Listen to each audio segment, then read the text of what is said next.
a un programa más de QRM.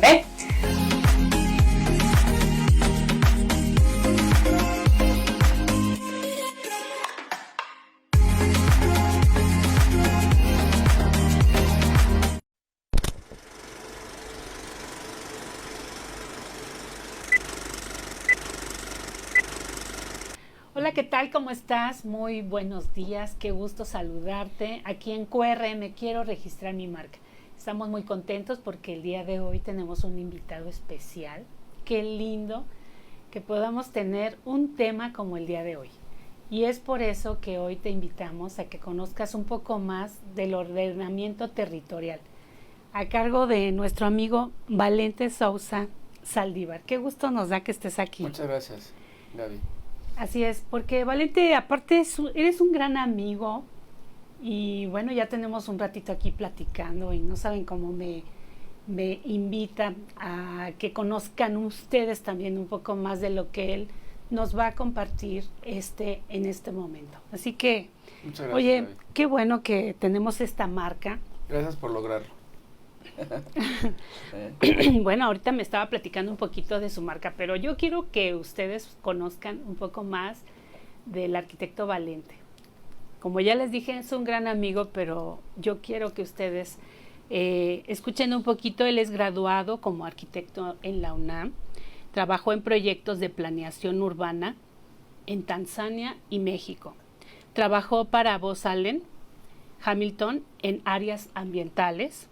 Fundó MW Arquitectura Hidráulica y Planeación en el año 2000, que se convirtió ahora en esta marca registrada OTP más PS, enfocándose en la gestión territorial y la infraestructura de migración, mitigación ambiental. Es miembro consultor de la Fundación para la Reserva de la Biosfera de Cuicatlán, elegido por la Asamblea Legislativa como consultor gubernamental del PAUT.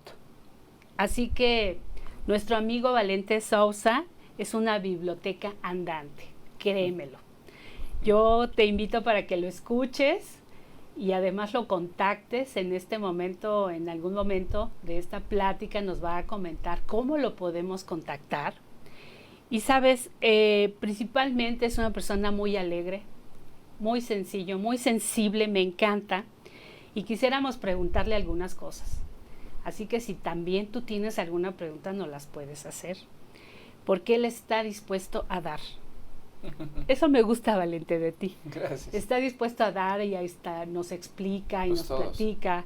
Y aunque no somos expertos, Valente, porque pues no somos expertos, yo solamente fíjate que en mi titulación tuve la oportunidad de hacerlo en temas ecológicos, pero ya cuando platicas con este hombre, bueno, pues te das cuenta que hay tantas cosas más, y en nuestro país, pero en este mundo que vivimos, ¿verdad? Es un tema que de verdad ahorita tenemos que ponerle mucha atención, ¿verdad, Valente? Platícanos, por favor.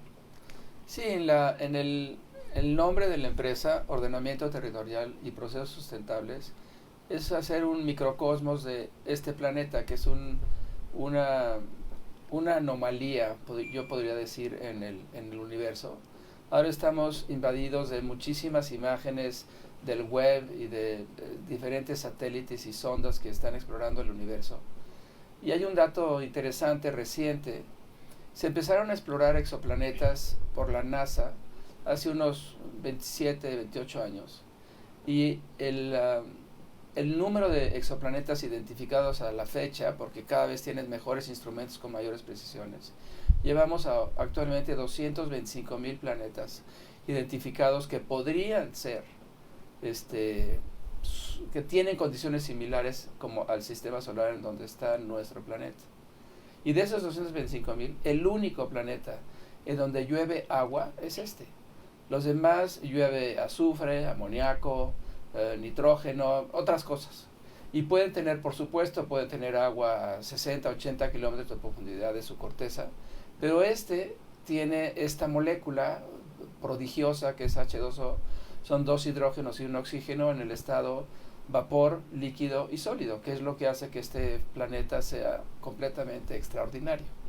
Y gracias a esas condiciones, que tiene que ver también con otra particularidad de nuestro planeta, que cuando fue impactado por un meteorito que se llama Tethys, que tenía una gran cantidad de hierro, ese hierro se precipitó al centro de la corteza de nuestro planeta, al meollo, al nodo, digamos, de nuestro planeta, y ese impacto expulsó una cantidad de material que se generó como la Luna, cual le dio un equilibrio orbital a la Tierra y una inclinación en relación a su eje norte-sur. Y ese centro magnético, como un dinamo, básicamente como un motor, genera un campo magnético que se llaman los anillos de Van Allen, que evitan que el Sol nos impacte con rayos gamma, lo cual haría imposible la vida en este planeta o en cualquier. Por eso Mercurio no tiene vida, Saturno, etcétera, etcétera, ¿no?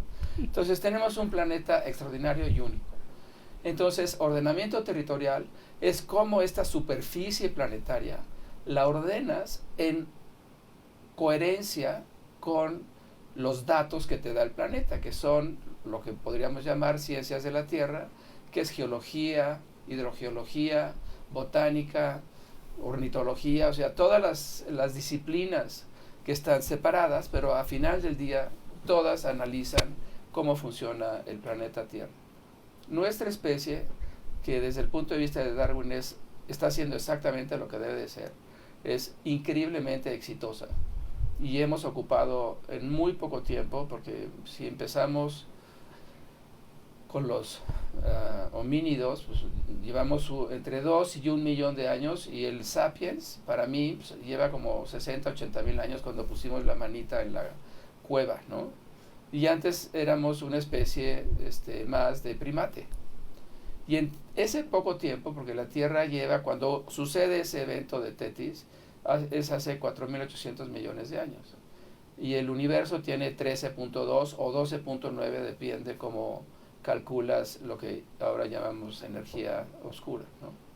Pero el hecho es de que llevamos muy, muy poquito tiempo y hemos completamente transformado, en particular después de la Primera Guerra Mundial con la invención de las penicilinas, la explosión demográfica de nuestra especie, que va a ser para 2050 9.000 millones de personas. No podemos ocupar el planeta como si no fuéramos los únicos que estamos aquí.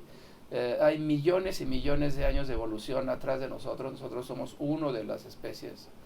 Y mi defensa o mi argumento es que tenemos que regresar un buen porcentaje de la ocupación territorial que tiene nuestra especie, regresarla a ecosistemas. Esa es la parte de procesos sustentables.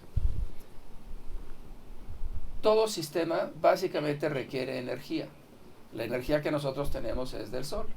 Y esa es la que detona todas las cadenas de todos los ciclos: el ciclo hidrológico, el ciclo de nitrógeno, el ciclo de hidrógeno, todos los ciclos que hacen que el planeta tenga vida y una abundancia impresionante. Es esa energía del Sol. Este planeta lleva 5 extinciones anteriores a este periodo en que estamos, y todas fueron por derivas continentales, emanaciones volcánicas y oscurecimientos. Oscureció básicamente la energía del Sol, y eso generó extensiones de entre el 60 y el 80% de las especies que estaban, y luego evolucionaron unas nuevas, porque la adaptación darwiniana lo explica. ¿Por qué las especies pasan de ser dinosaurios a ser pájaros? ¿O por qué nosotros pasamos de ser cuadrúpedos a bípedos? Y todo eso está muy bien explicado por los verdaderos expertos.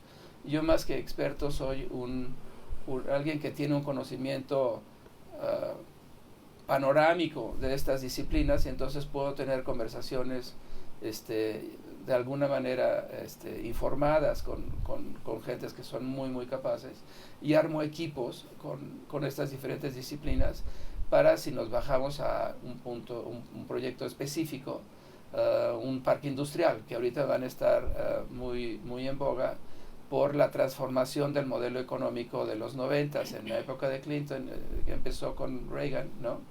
De la globalización, en que tú buscabas la mayor eficiencia laboral para fabricación, Y eso generó una serie de vulnerabilidades que se expusieron muchísimo en la pandemia, que también tiene que ver con la ocupación territorial de nuestra especie en áreas donde naturales, en que lo que existe ahí por la diversidad biológica de este planeta, nuestro cuerpo no tiene defensas. Hay desde los bosques en Nueva Inglaterra, en Estados Unidos, que hay una garrapata asociada a los venados, que se llaman tics, que te da una especie de arteriosclerosis, que nunca se te quita, se te pican, ¿no? O el COVID, por supuesto, ¿no? Que es una variante de las gripas que las transmiten normalmente los murciélagos o los pangolines o lo que se haya encontrado, ¿no?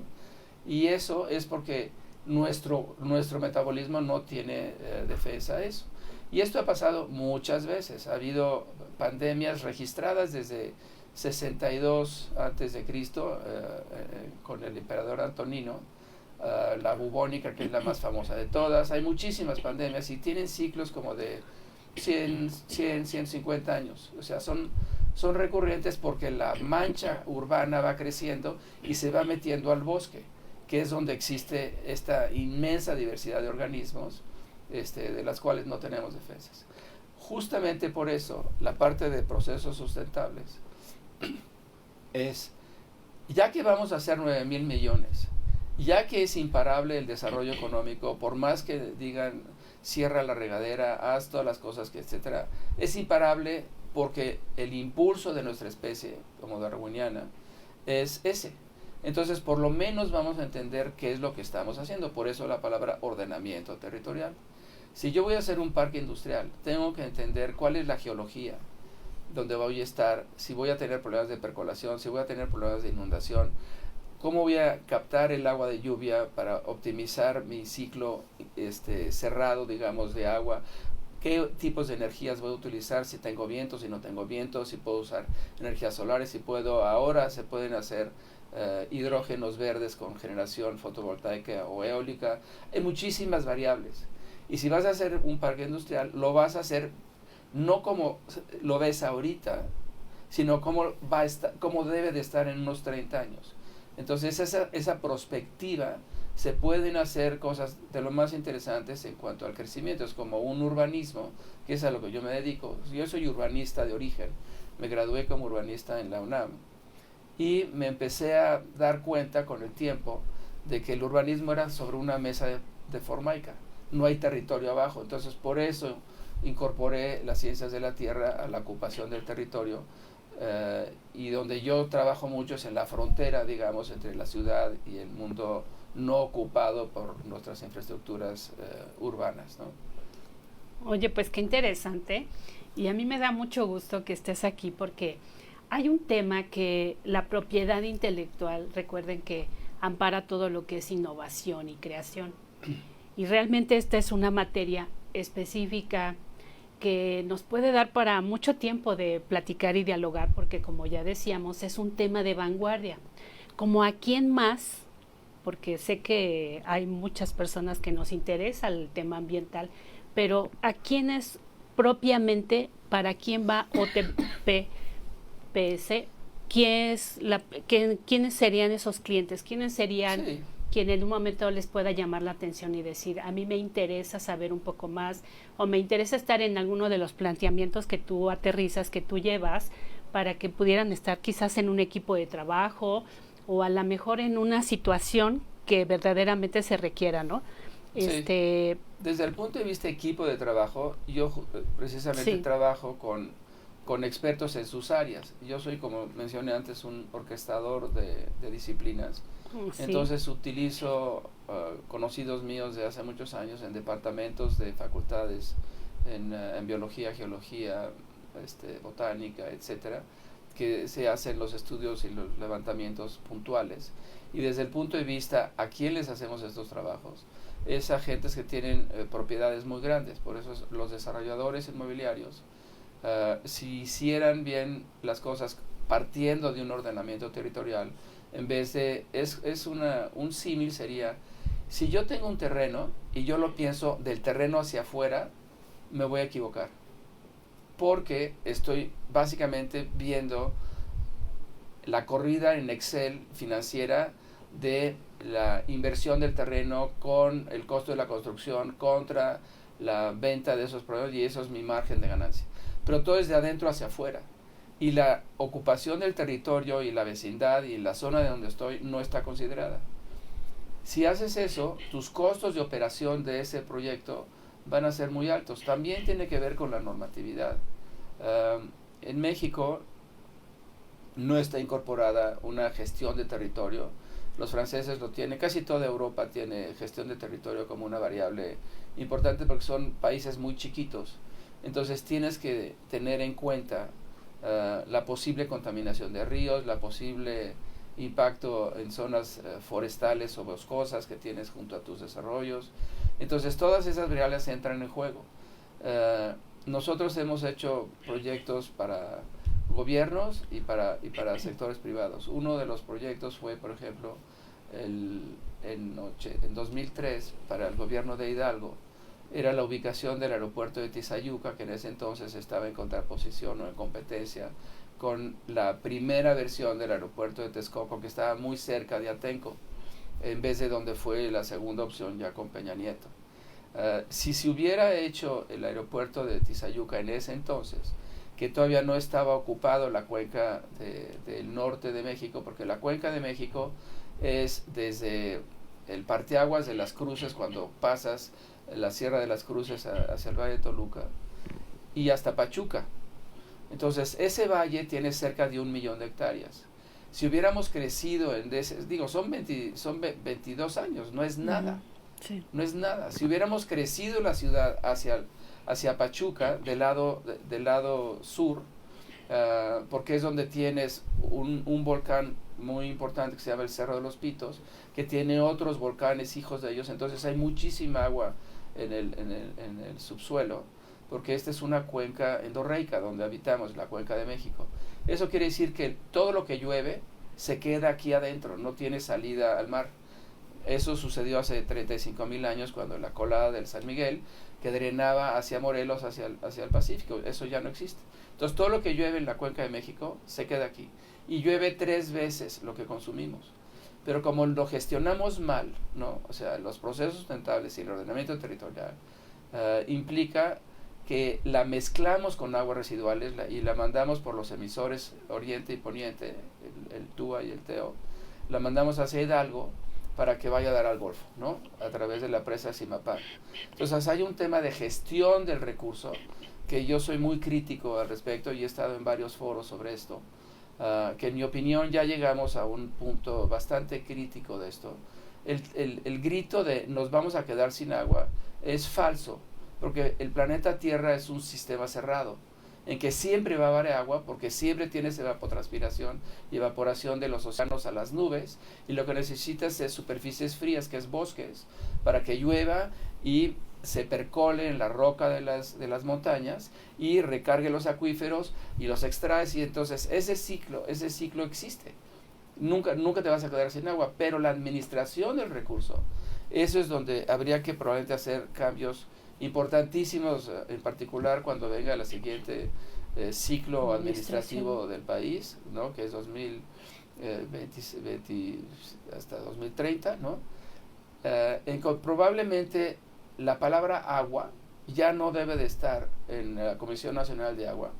La Comisión Nacional debería de ser organismo operador de infraestructuras hidráulicas, porque eso lo saben hacer muy bien. Pero el ciclo de agua más bien corresponde a la Comisión Nacional Forestal, a la Comisión Nacional de Áreas Naturales Protegidas, a alguna área, obviamente Semarnat, que son cabeza de sector, y probablemente parte de la SEDATU, que tiene la palabra territorio ahí, porque lo que tenemos que entender es que, dada la orografía de nuestro país, tiene 18 regiones hidrológicas por sus ríos, que son los dominantes, o sea, el Lerma, el o sea, los ríos que tiene como determinantes de las cuencas hidrológicas. Y esos cruzan estados, cruzan líneas políticas, digamos, ¿no?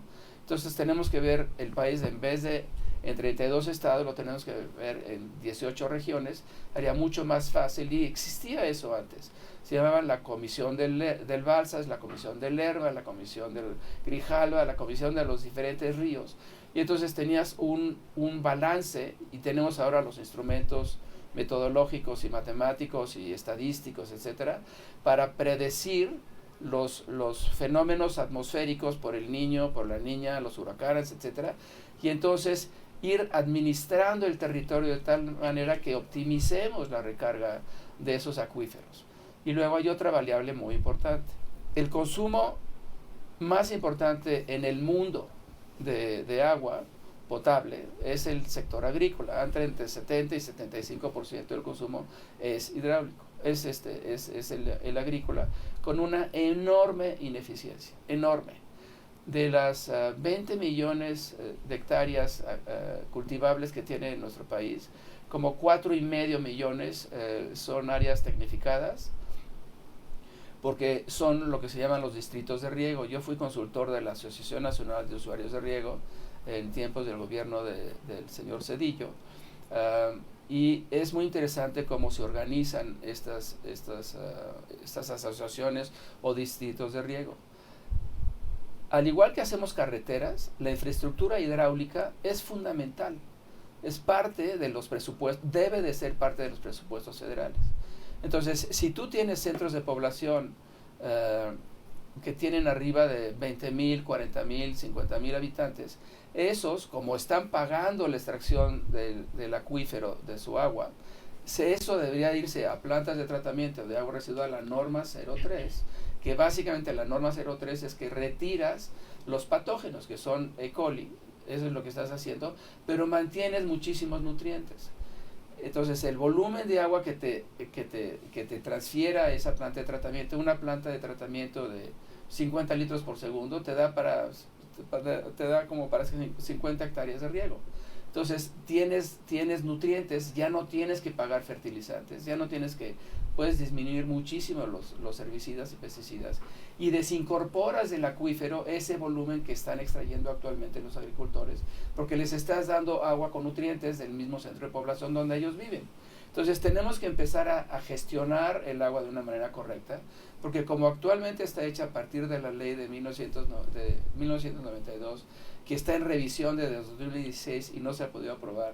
Yo tengo muchísimas notas rojas al respecto de eso, o sea, texto en rojo de lo que se debería de adicionar o lo que se debería de modificar. Eso se va a poder hacer en el siguiente congreso.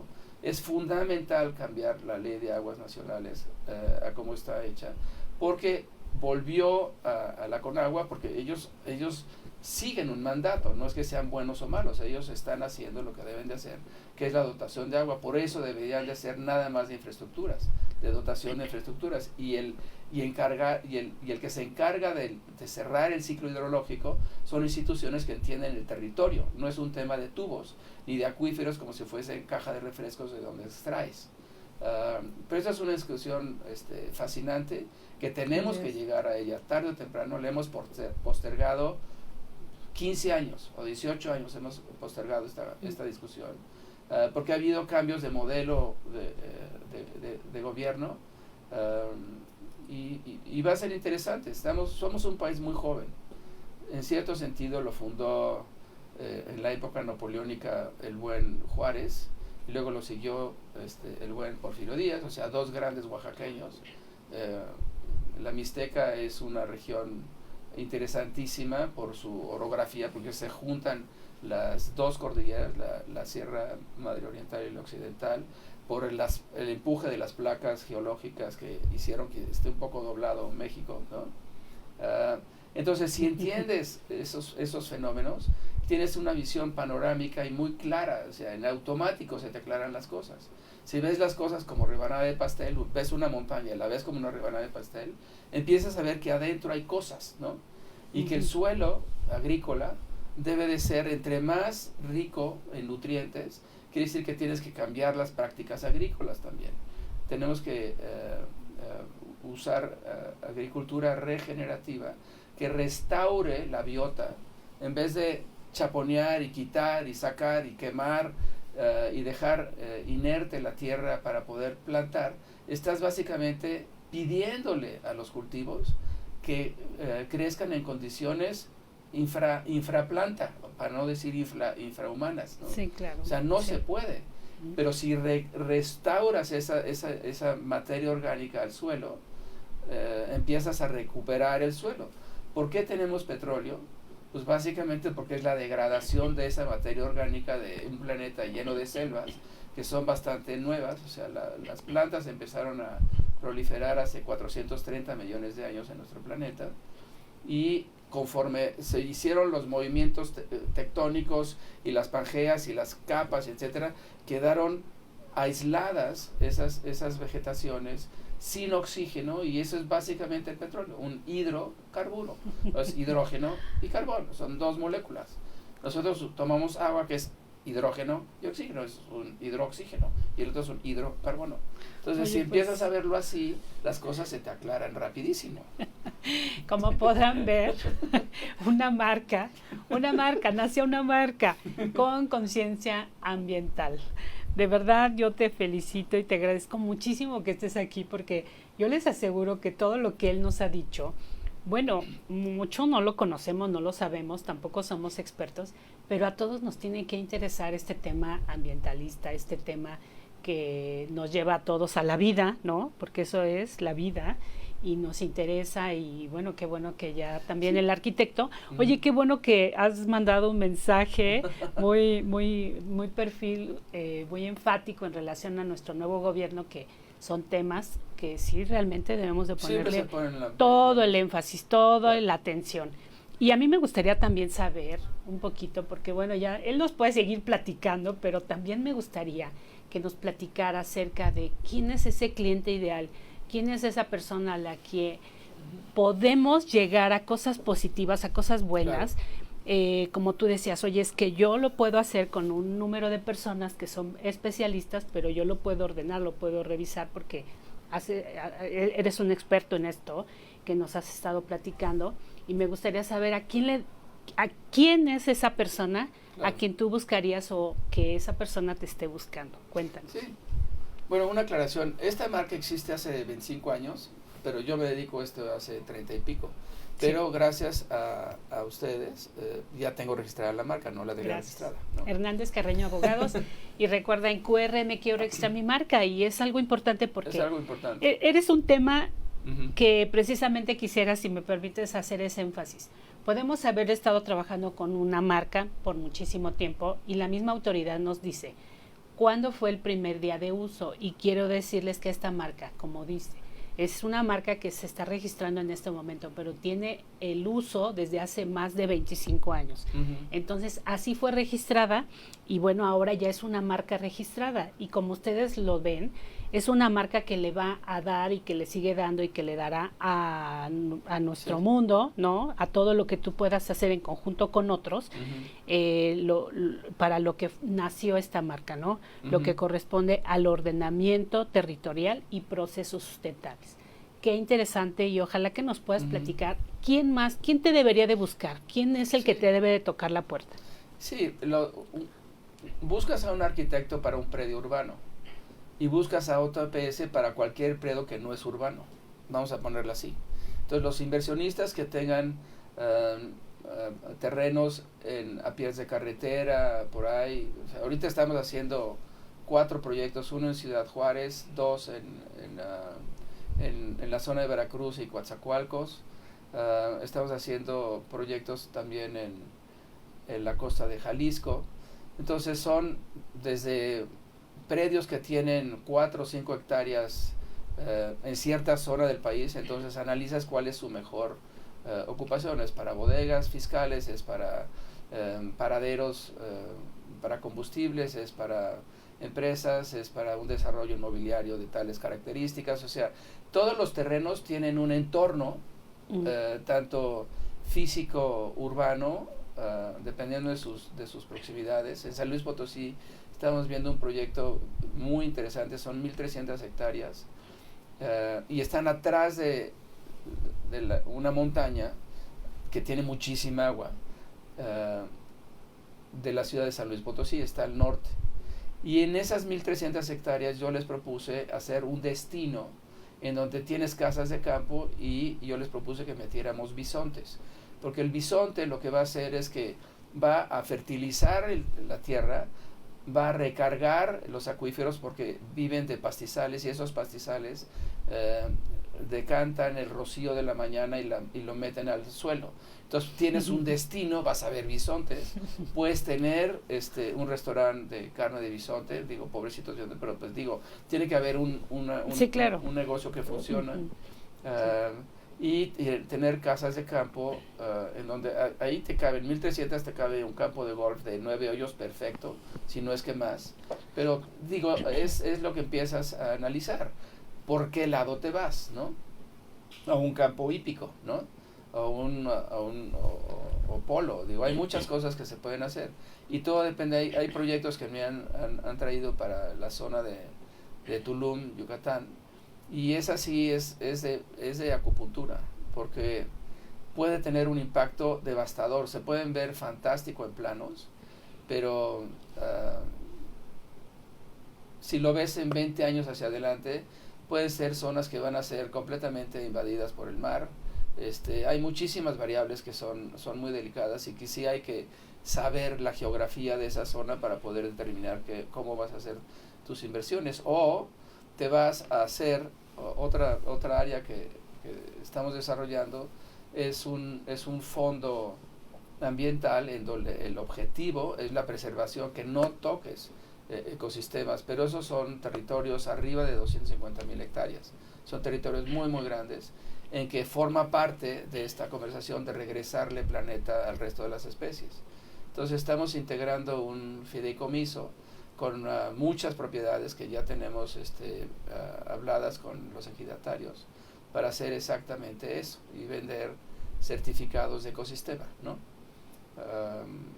Ese es un producto financiero, más que de planeación, porque tenemos muy bien ubicados los corredores en donde deberías de hacer esto, y tienes especies emblemáticas en cada una de esas regiones. Pero eso no es OTPS, es otra beta de interés. Así es, como ya lo dijo, y en realidad ya vieron, realmente no les engañé en nada, es una caja enorme de una biblioteca. Así que si tú quieres platicar con el arquitecto Valente Sousa, por favor, conéctalo. Te vamos a dejar ahí los datos para que puedas platicar. Recuerda, si eres quizás un inversionista, quizás si tienes este número de hectáreas que quisieras platicar con él para saber si estás dentro del ordenamiento territorial, te puedes comunicar con él y platicar, revisar. Recuerda esta marca OT más PS, es ordenamiento territorial y procesos sustentables. Esto te dice muchísimo también de responsabilidad, ¿sí es cierto?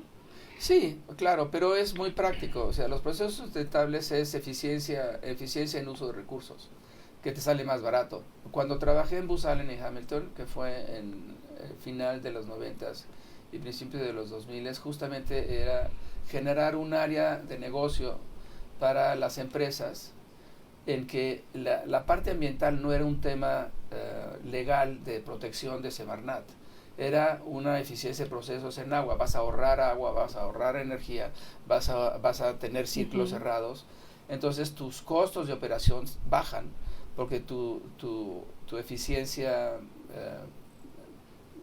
de los recursos, o sea, los recursos, si los usas y los dejas pasar, estás desperdiciando muchísimo en calor, esa es la obvia, ¿no? Entonces usas recirculación de calor para mantener ciertos procesos industriales funcionando. En un coche, pues, es el turbo famoso. Un turbo es básicamente estás recuperando los gases de salida del motor y los regresas otra vez para aumentar la potencia. Digo, es un tema de ingeniería, ¿no? Además de que haces conciencia ambiental, tus recursos te favorecen, ¿no? ¿Cuál es la mayor ingeniería posible? El resultado de la evolución. Es un árbol. O sea, cualquier vegetal, lo que está haciendo, ellos metabolizan nitrógeno, no oxígeno. Pero con fotosíntesis, al igual, rompen la molécula para tomar el azúcar que es el hidrógeno. Por eso nosotros siempre nos están regañando que no comas hidrocarburos, porque pues es energía, ¿no? Y si comes de más, pues te pones gordo. Entonces los árboles lo que hacen es metabolizan el dióxido de carbono en la atmósfera, toman el hidrógeno y liberan el oxígeno, ¿no? Así es. Toman el carbono. Y entonces el carbono se fija en su estructura leñosa, y por eso cuando quemas en la chimenea, pues tienes carbón. Pues sí, es carbón, porque eso es lo que fijó de la atmósfera. No. Así es. Dióxido de carbono. Yo voy a tener el gusto de quedarme a platicar con el arquitecto. Aquí voy a estar porque vamos a seguir platicando, pero también tú te puedes sumar y puedes platicar con él, puedes contactarlo. Y yo quisiera, arquitecto, que me des la oportunidad de entregarte este registro de marca. Así que este registro de marca, como ya les decíamos, tiene fecha de primer uso. Este es un ejemplo que me gustaría darles porque hemos pasado por varias entregas de marca, pero este es un vivo ejemplo de cómo la fecha del primer uso, él tiene el 4 de enero del 2005. Fíjense el tiempo que ha pasado y en este momento se está entregando un título de registro de marca. Pero digamos, de alguna forma, así es, pero qué bueno, o sea, tenía que llegar el día y llegó el día de hoy, y me da tanto gusto poderte entregar tu título de registro de marca con una clase 41 que se llama Realización de Estudios de Impacto Ambiental y Mitigación, Estudios de las Ciencias de la Tierra relacionados al territorio. Qué interesante, perfecto. Qué importante. Y yo te quisiera pedir que ahí desde donde estás, de verdad yo te quiero dar un aplauso, ¿verdad?, por la decisión de registrar tu marca y además por el tema tan importante que nos atañe a todos, que es la conciencia ambiental y todo lo que sabes, lo que te has preparado. Muchas felicidades. Gracias por estar aquí, es un honor. Y bueno, pues aquí está tu título de registro de marca y permíteme ejercer este aplauso y también este estrecho de mano que para mí es un hasta luego, porque sé que después de un primer registro de marca vienen otros. Te agradecemos mucho que nos hayas acompañado. Te vamos a dejar algunos datos para que puedas contactar al arquitecto y gracias también a ti por acompañarnos. Sí, mi correo es valente@otps.mx. Muchas gracias y recuerda que aquí te esperamos en QRM Quiero Registrar Mi Marca. Y no olvides que haz que tu marca trabaje para ti. Regístrala.